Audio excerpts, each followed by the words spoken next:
Buenas noches y bienvenidos a Sala de Prensa de Noticias Caracol. Ahora es un gusto poder estar con ustedes. Colombia está atravesando una de las épocas más difíciles de la historia reciente del país. Esto por cuenta de la pandemia y, como si esto fuera poco, el gobierno enfrenta además desde hace 6 días, 7, un paro, entre otras razones, por el polémico proyecto de reforma tributaria que se hundió y de paso provocó la renuncia del ministro de Hacienda, Alberto Carrasquilla.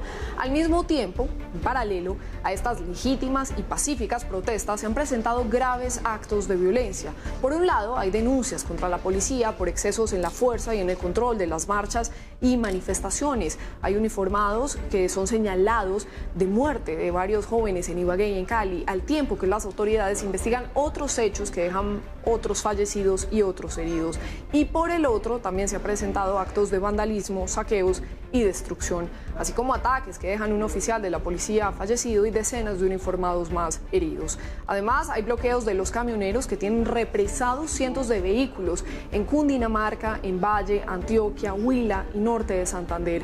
Pero ¿qué se puede hacer para salir de esta crisis que ha puesto en serios problemas no solo al gobierno, sino a miles de personas en el país? Para responder a estas y otras tantas preguntas, vamos a hacer un análisis. Hemos invitado a Carlos Arias, él es docente universitario y gerente de la firma Estrategia y Poder, que asesora en temas de comunicación pública y política, y también Andrés Macías, doctor en estudios de paz y conflicto de Tokyo University of Foreign Studies en Japón, magíster en estudios de paz y conflicto de la misma universidad y especialista en gerencia de la seguridad y la defensa nacional. Bienvenidos a los dos. Bienvenido entonces, Carlos, ¿cómo está? Buenas tardes, Juanita, buenos días, o buenas tardes, perdón, Andrés, qué bueno volverlo a ver. Qué bueno que pueda estar con nosotros. También está con nosotros Andrés Macías. ¿Cómo está, Andrés? Juanita, muy bien, muchas gracias. Buenas tardes a ti, a Carlos y a la audiencia de Caracol. Qué bueno que puedan estar con nosotros ante este panorama tan difícil y tan complicado que vamos a tratar a lo largo de esta transmisión, tratarlo de entender. ¿Qué opinan de los graves hechos que están ocurriendo en el país? Y entonces voy a comenzar por Carlos. ¿Cuál es su análisis? Básicamente yo siento que el análisis se fundamenta en la indignación que se gesta o que se motiva y se calienta por las redes sociales. Y no solamente es una indignación que surge de las personas que interactúan en las redes, ya sea en Facebook o en Twitter, sino por una serie de emociones que se han venido detonando por los extremos ideológicos que han exacerbado la indignación en los colombianos. Esa indignación o esa recurrencia de emociones políticas que de una u otra forma han motivado que el paro y que de alguna forma también contuvieron el paro en los fenómenos más álgidos de la pandemia, confirman que el colombiano ya no aguanta más. Simplemente para cerrar esta primera parte, es importante tener en cuenta que esto que estoy señalando ya fue estudiado. Hay un estudio del Observatorio de Redes Sociales Digitales y Política de la Universidad Católica y la Universidad Santiago de Compostela, donde desarrolla un doctorado. Y ahí se confirmó que las 3 emociones que se están gestando de los 2 extremos ideológicos son enfado, ansiedad e ira. Y la ira, está comprobado desde la psicología política, es la que lleva al acto, al comportamiento violento. Muy bien. Y Andrés, ¿cuál es su visión de lo que está pasando ante estos hechos que se están presentando en el país? Pues Juanita, además de lo que ya mencionó Carlos, yo creo que lo debemos entender como en 2 fases. La primera, evidenciada en lo que sucedió el 28 de abril, específicamente ese día, antes de los actos de vandalismo, propiamente dicho, lo que vemos es una evolución de ese malestar social que ya se había evidenciado en el año 2019, en noviembre del 2019, que llevó a que el Comité del Paro tuviera un inicio de conversaciones, de diálogo con el gobierno nacional, que se vio después pausado, digamos que inesperadamente por la pandemia. Esa pandemia llevó a que lo que se venía discutiendo después de estas mesas de noviembre del 2019 se calmara, se le quitara un poco de importancia, y lo que se vino a ver ahorita, el 28 de abril, fue como un resurgimiento, un nuevo impulso a ese movimiento que se había iniciado en el 2019, que fue impulsado específicamente por la reforma tributaria. Pero de ahí en adelante, después del 28, lo que hemos visto es ese surgimiento de esas emociones desde diferentes enfoques que ha sido incentivada mucho más, como lo mencionó Carlos, por las redes sociales. Entonces yo creo que deberíamos ver esas dos cosas, un inicio de un malestar social que viene desde hace varios años, desde hace ya un tiempo, que se ha visto exacerbado y que ha llevado a que las emociones detrás de todo lo que sucede se transforme en hechos violentos totalmente rechazados. Bueno, y ya teniendo estas dos caras, estos dos análisis, vamos a tratar de irlos entendiendo paso a paso, detalle a detalle. Varias cosas a mí me llaman la atención. Claro, sin duda la pandemia fueron como unos puntos suspensivos de esta agitación social que ya se venía presentando desde antes de 2018, 2019, y entonces comienzan a pasar estas cosas. Y esto, Carlos, que usted estaba mencionando hace un momento, estas emociones que ya están estudiadas, que ya se ha hecho un rastreo, el enfado, la ansiedad y la ira. Tratemos de explicar un poco por qué las protestas han llegado hasta el punto en el que estamos hoy.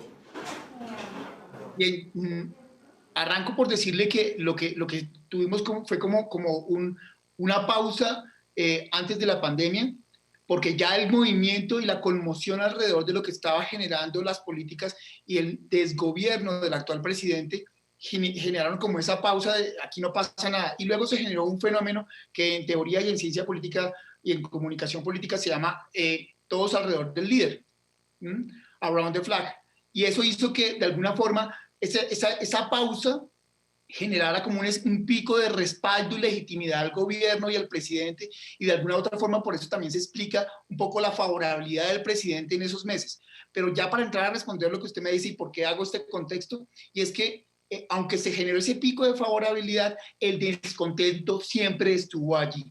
Y es por eso que esa indignación hoy termina de explotar como con el florero de Llorente, que son los huevitos del exministro Carrasquilla, o el paro puntualmente. Entonces, ¿por qué se termina de gestar? Porque ya estaba producido.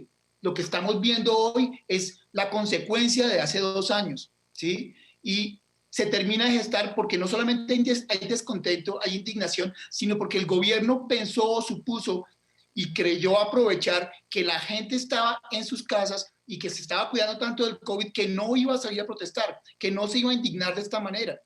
Entonces, por eso empezó a elegir de alguna forma o a poner ternas de uno en las entidades de control, Procuraduría, Contraloría, Fiscalía, y no pasó nada. Y el pueblo colombiano, eso no le toca de fondo, no le llega al corazón, no le toca al bolsillo, entonces no dijo nada.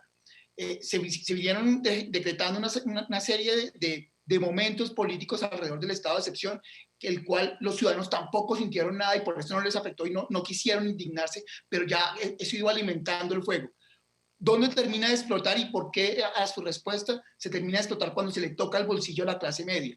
Cuando se le toca el bolsillo a la gente que impulsa el desarrollo de Colombia, a la gente que vive no solamente con el día a día, sino que está buscando, digamos, emerger, proyectarse hacia el futuro y proyectar a sus hijos y siente que esta reforma tributaria le afecta. Ahí la manifestación explota y yo creo que no ha terminado de explotar y creo que el gobierno nacional, para cerrar el análisis, está en mora de sentarse a dialogar con diferentes sectores. Si sigue actuando de espalda al país, si sigue poniendo viceministros en carteras que de alguna u otra forma tienen esa relación conexa con la reforma tributaria y pone un viceministro que fue el gestor de la actual reforma tributaria, pues no va a haber credibilidad de los sectores sociales para sentarse a dialogar. Es difícil el panorama y más cuando se ha dicho, pues el descontento siempre estuvo ahí. Y entonces, Andrés, me gustaría preguntarle, esto sin duda entonces se trata de una rabia contenida, de miles de personas que reclaman la atención de un Estado, como nos lo venía explicando un poco Carlos, que siempre han visto lejano o ausente. Es un descontento social enorme, eso es sin duda, pero que viene de tiempo atrás y que no se ha resuelto. Y ahí está la principal causa de todo lo que estamos viendo. En 2019 se plantearon unas necesidades, se plantearon unos requerimientos por parte de la población, evidenciaron en esos líderes del Comité del Paro, pero esa situación no ha sido resuelta y por el contrario, la situación que se vivía en 2019 se ha venido agravando a lo largo del año 2020 a causa de la pandemia, pero es que lo que existía antes, muerte de líderes sociales, malestar de la población, de pronto sentimientos de rechazo hacia lo que el gobierno venía haciendo, se han venido perjudicando porque la población se ha visto afectada, sobre todo a nivel económico durante el año de pandemia. Eso lo evidenciamos, por ejemplo, en los resultados del DANE, en cómo la pobreza ha venido aumentando. A eso le podemos sumar entonces todas las restricciones que hemos tenido que vivir a causa de la pandemia, y lo vemos después evidenciado hoy en día después de todo lo que generó esa reforma tributaria. Es sin duda una crisis política. Y así es como yo creo que se debe ver, como una crisis política que tiene, eso sí, un efecto directo en el escalamiento de la violencia y de todo tipo de violencia, porque como ustedes ya lo han mencionado, hemos visto cómo ha habido vándalos desde el 28 de abril, vandalismos, algunos lo denominan terrorismo urbano, que ha afectado el bienestar de la población. Y también hemos visto esos hechos de abuso policial que han incrementado mucho más esa reacción violenta por parte del Estado. Por parte de la población. Entonces, cuando mezclamos todo ese ambiente violento, a veces nos centramos mucho en que lo que estamos sufriendo es un contexto de violencia donde la seguridad es nuestra principal amenaza. Pero si nos vamos un poco más allá y profundizamos en el análisis, nos deberíamos dar cuenta que cuando a la población se le ha preguntado ¿qué es lo que más le afecta a usted? Seguridad ya no está en el primer punto. Hay otros temas que están por encima del componente de seguridad. A la población le importa más salud, le importa más empleo, le importan más otros temas que hacen parte de todo ese descontento social. Por eso me parece importante que centremos en que todo lo que estamos viendo es una crisis política que no se soluciona desde una aproximación policial. Sin duda alguna, es importante mantener el orden público, es importante evitar que estos hechos por ejemplo, los bloqueos a las vías afecten al resto de la población, porque hay población que también se ha visto vulnerada por todo lo que está sucediendo. Pero la acción policial para enfrentar esta crisis política no es la solución adecuada. Debe haber otros escenarios, otros espacios de diálogo que yo creo que el gobierno, desde mi punto de vista, un poco tarde, pero se ha dado cuenta, al punto de que hace unos minutos el presidente acaba de anunciar que está dispuesto a ese diálogo con diferentes sectores sociales para tratar de darle una solución a esta situación que vivimos. Andrés, y creería que para añadirle también a la lista de inconformidades que siente el pueblo colombiano, sin duda también está la corrupción. Y sobre esto que usted nos viene contando, sobre esta crisis política, también me gustaría saber, porque digamos, ya se retiró la reforma, ya salió el exministro Alberto Carrasquilla, siguen las protestas, también los hechos de violencia continúan. ¿Qué más va a pasar, Carlos? ¿Qué más va a pasar? Todo depende, digamos, hay varias dimensiones de lo que puede llegar a pasar.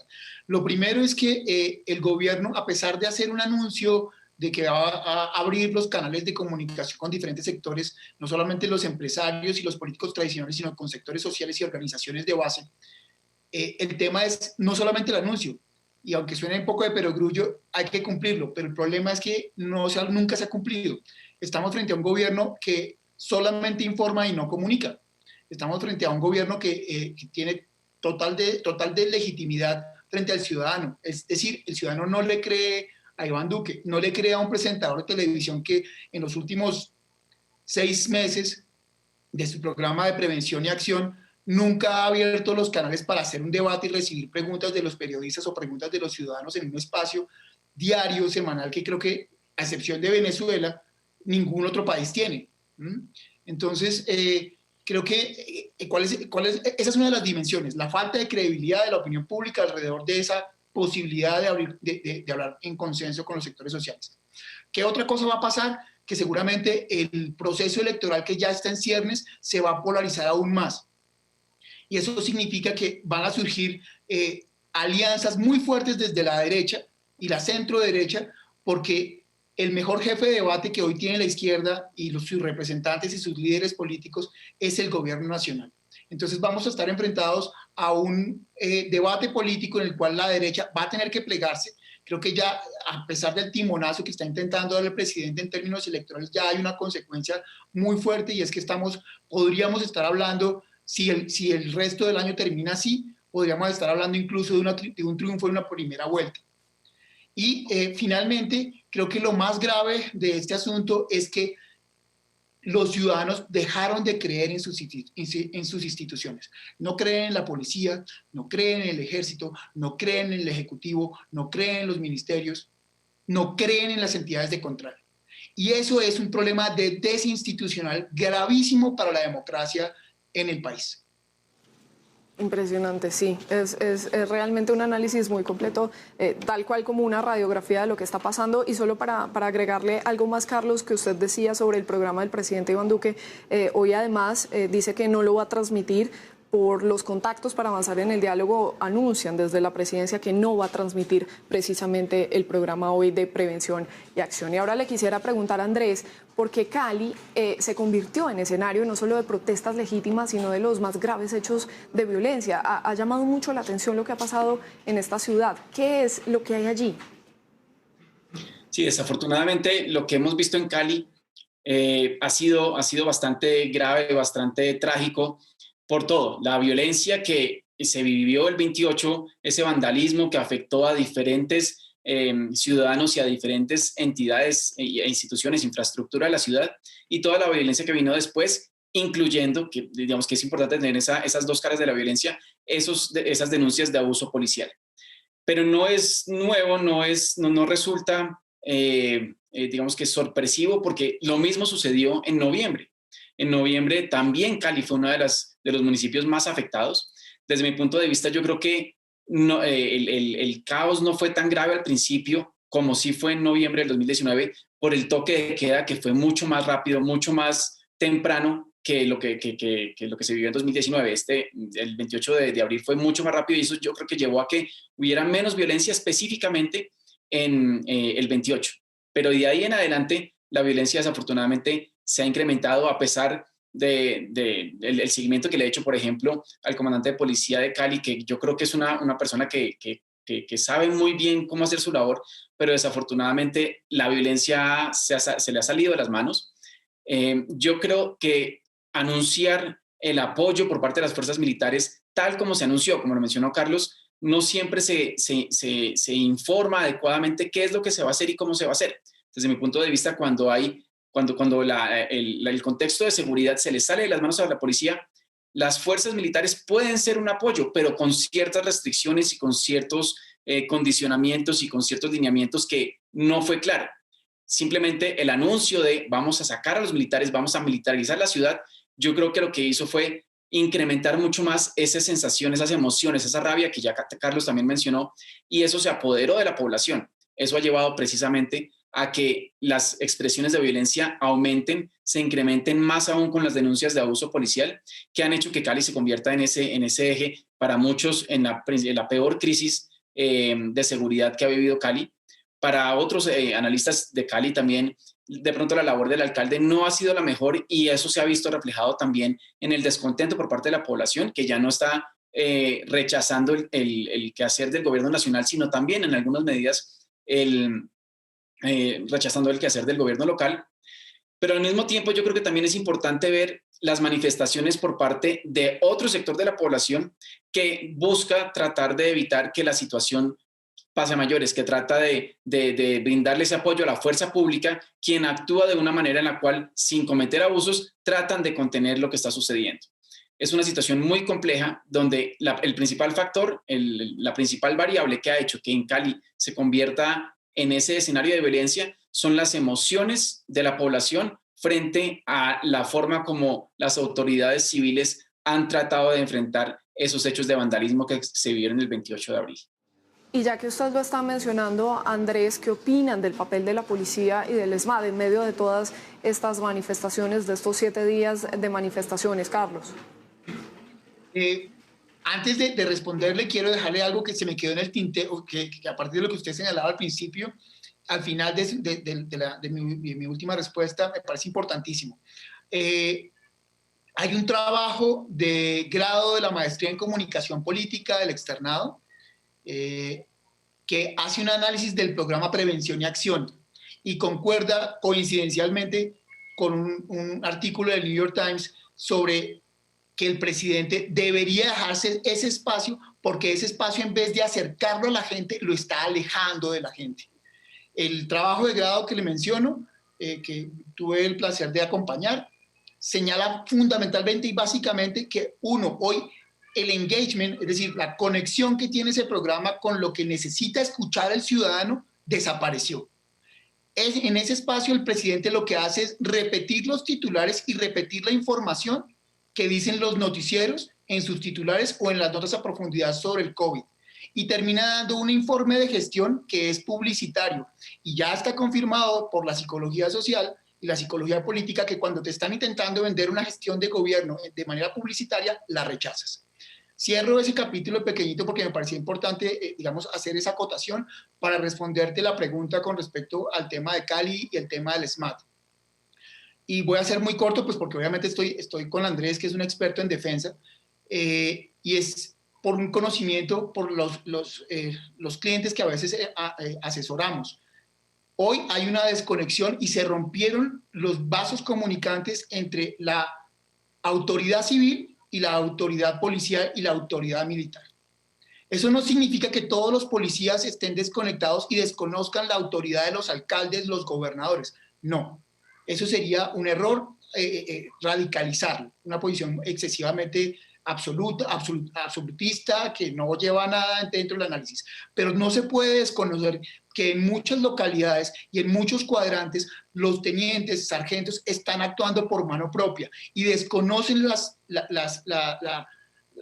mandatos no solamente de su superior inmediato, sino del alcalde de Bogotá.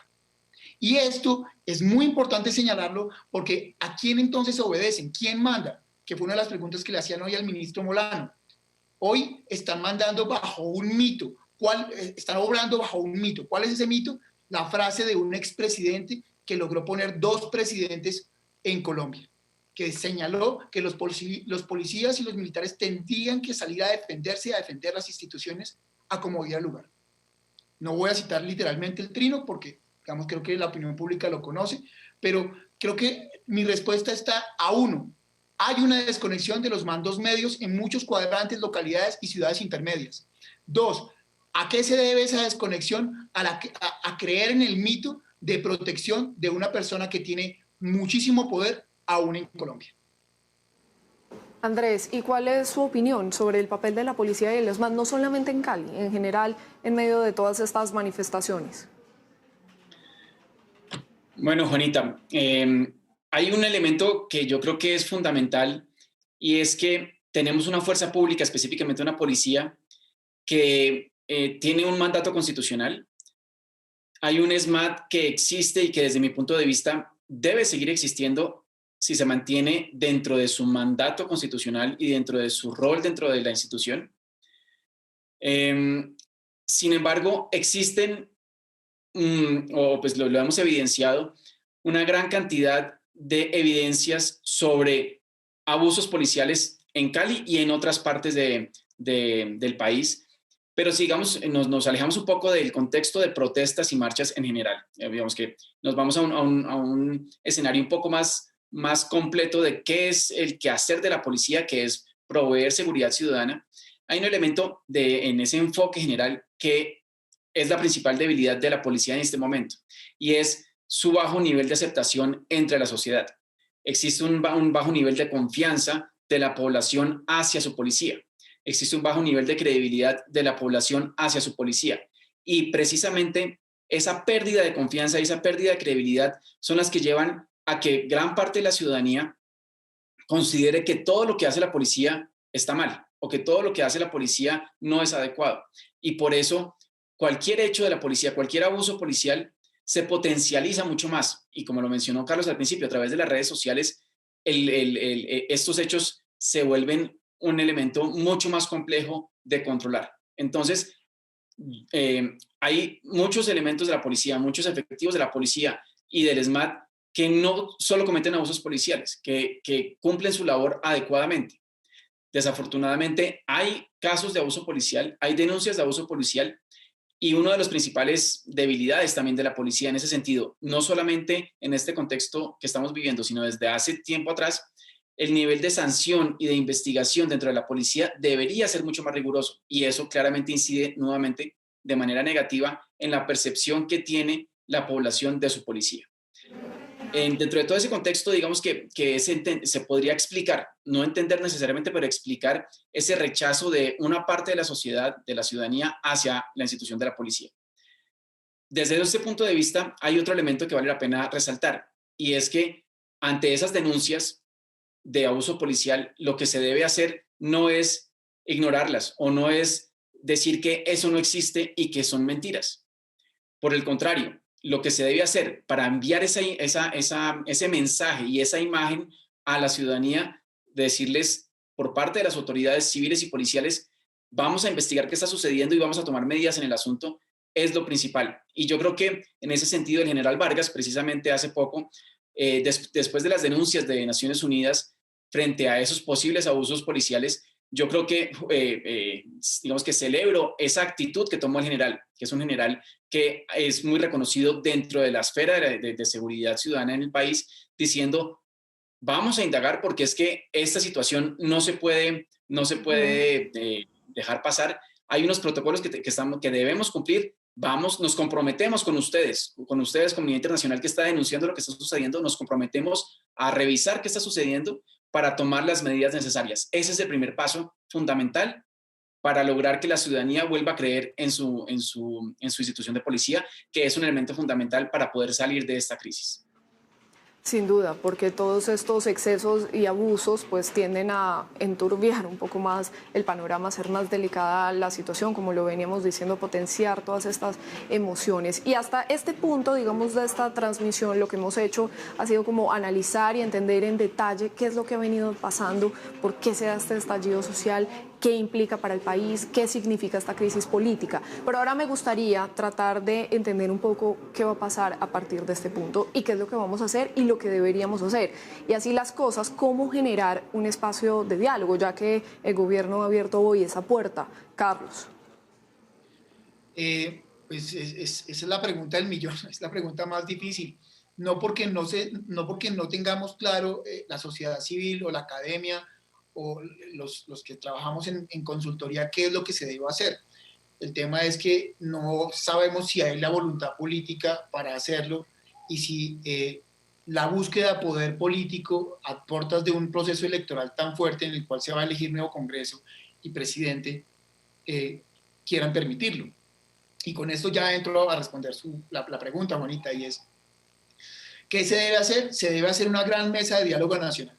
Y esto suena muy bonito en términos retóricos. En términos de acción significa convocar a diferentes fuerzas políticas e ideológicas que incluso pueden estar en oposición al gobierno a hacer micromesas en diferentes regiones o mesas regionales y departamentales que traigan ideas o que permitan desarrollar ideas que luego se lleguen a un espacio nacional de concertación y convergencia. Y esa convergencia no se puede hacer ni se puede ejecutar desde Bogotá. ¿Por qué? Porque ya está confirmado, no solamente por lo que nos dicen las redes sociales, sino porque las manifestaciones de mayor violencia y de mayor desacuerdo con la reforma y de mayor descontento con el gobierno nacional no se están gestando en el bogocentrismo, no se están gestando aquí en el Parque La 93 o en la zona T, se están gestando en Piedecuesta, Santander, en Girón, en Soledad, en Malambo, en Palmira, ni estamos hablando ni de Cali ni de Medellín, claro que también están en Cali, pero estamos hablando del país regional, del llamado país regional. Entonces, ¿qué se debe hacer? Se debe buscar un consenso nacional, se deben generar micromesas o microdiscusiones para establecer cuáles son los derroteros en los cuales el pueblo colombiano requiere un auxilio verdadero y auténtico en esta crisis de la pandemia. Y a pesar de que se requiere una reforma tributaria, debe ser explicada pedagógicamente la necesidad de esa reforma tributaria y debe ser mucho mejor planteada en términos de ecuanimidad del tributo. Ese es el gran asunto. Creo que el diálogo nacional no puede ser un ejercicio de anuncio en redes sociales. El diálogo nacional, ya para entrar en términos prácticos y terminar de responderle y darle paso a Andrés, el diálogo nacional tiene que ser Iván Duque saliendo de la Casa de Nariño, yéndose a ejercer sus funciones de presidente en este contexto de diálogo a las regiones, a pesar de que lo abucheen, a pesar de que le griten, o enviar emisarios y compromisarios que tengan verdadero poder político y poder real frente al Ejecutivo para que inicien esas dinámicas de concertación. Si no se hace así, nos vamos a quedar en un anuncio, y ese anuncio va a detonar posiblemente a finales de año o en el último trimestre, en los sectores del tercer trimestre de este año, un nuevo alzamiento, y yo creo que sería, si tenemos un nuevo alzamiento, que este no ha terminado claramente, puede ser mucho más violento.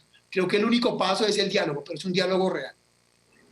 El único paso es el diálogo. Y Andrés, ¿cómo generar entonces estos espacios, estas mesas concertadas, este verdadero diálogo nacional y convencer sobre todo a esa gente que está desconectada completamente del gobierno? Bueno, Juanita, como lo mencionaste, el primer paso fue lo que ya hizo el presidente de llegar a promover ese diálogo nacional.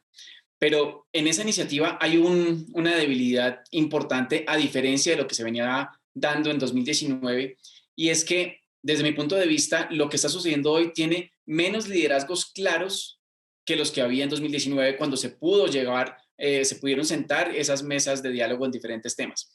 Yo creo que hoy, y eso lo escuchaba esta mañana en los anuncios de algunas de las personas que se están viendo afectadas por los bloqueos, por ejemplo, que quieren tratar de negociar con algunos de los líderes que están en estas manifestaciones para lograr coordinar un paso humanitario para transportar medicinas o vacunas o alimentos.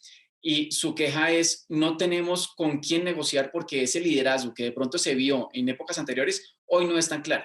Con el llamado del presidente a ese diálogo nacional, yo creo que lo que se va a dar ahora es tratar de reunificar a esos liderazgos sociales para poder entrar o para poder entablar adecuadamente ese diálogo con el gobierno nacional. Yo creo que ese es el primer paso, volviendo a que todo lo que estamos viviendo es una crisis política, y como crisis política debe solucionarse a través de esos líderes políticos y esos liderazgos sociales que son los que van a permitir llegar a consensos que permitan avanzar y evitar la violencia. Entonces, ¿qué va a pasar con esta oferta de diálogo y con esa apertura al diálogo?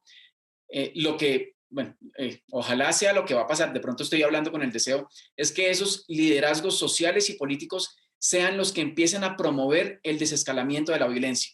Ellos son los llamados a desescalar la violencia, no es la policía, no es la fuerza pública la quien está llamada a desescalarlo. Deben ser los líderes políticos y los líderes sociales. Una vez se logre ese consenso, el siguiente paso sí va a ser negociar o sacar adelante ese elemento, ese factor que llevó a este paro del 28 de abril, y es ver cómo vamos, no sé si lo debemos denominar reforma tributaria o lo debemos denominar como el gobierno o los liderazgos políticos y sociales lo quieran denominar, pero sí es fundamental revisar la generación de ingresos para lo que resta de este año de gobierno, porque es que es fundamental asegurar la sostenibilidad financiera del Estado. ¿Cómo se debe hacer? Hay alternativas y se han propuesto varias, y yo creo que lo que se debe abrir es escuchar esas diferentes propuestas para lograr sacar adelante esa reforma o ese ajuste tributario, y yo creo que entre más rápido se haga, se va a poder demostrarle a la ciudadanía que logramos un consenso entre los líderes políticos y los líderes sociales para sacar adelante el país sin que se afecte a la mayoría de la ciudadanía que estaba en contra de esa reforma tributaria que presentó el gobierno inicialmente. Sin duda hay una ciudadanía que merece ser escuchada. Este es el análisis de lo que se está viviendo por estos días en el país. En Colombia, rápidamente voy a hacer un balance de todo lo que hemos dicho a lo largo de esta transmisión. Pues estas protestas son sin duda la evidencia de un descontento que siempre estuvo ahí. Es el resultado de estos 2 años en los que, digamos, por cuenta de la pandemia se detuvieron por un momento unos puntos suspensivos, pero vuelve y nace todo ese descontento. Por varias razones y una crisis política, como lo venía mencionando Andrés. No solo es la reforma tributaria, también es un problema por las condiciones de salud, la crisis económica, el desempleo, entre otros factores, la corrupción y demás, y liderada además todo este movimiento por los jóvenes que están utilizando cada vez más las redes sociales para comunicarse, para unirse, para llamar, para generar un cambio, y desconectados, por supuesto, como nos dijo Carlos en un momento, de un gobierno que informa pero no comunica. Es Carlos Arias, docente universitario y gerente de la firma Estrategia y Poder, que asesora además en temas de comunicación pública y política, y también Andrés Macías, doctor en estudios de paz y conflicto. Muchas gracias a los dos por este análisis, por haber estado con nosotros aquí en Sala de Prensa. Gracias, Carlos. Gracias a ustedes por tener este espacio para tomarse el tiempo de decantar las cosas y pensarlas y reflexionarlas frente a la audiencia. Que así sea, y ese llamado tan importante a una mesa de diálogo abierta de todos los sectores. Gracias, Andrés, también por su tiempo, por su análisis. Gracias a ti, Juanita, que ojalá este escalamiento de la violencia se pueda acabar, y felicitarte para ustedes y toda la audiencia. Que así sea. Gracias a los dos. Cuídense mucho. Muy bien, y así terminamos. Hasta aquí, Sala de Prensa de Noticias Caracol. Ahora los dejamos con el segmento económico, Signo Pesos. Buenas noches y hasta la próxima.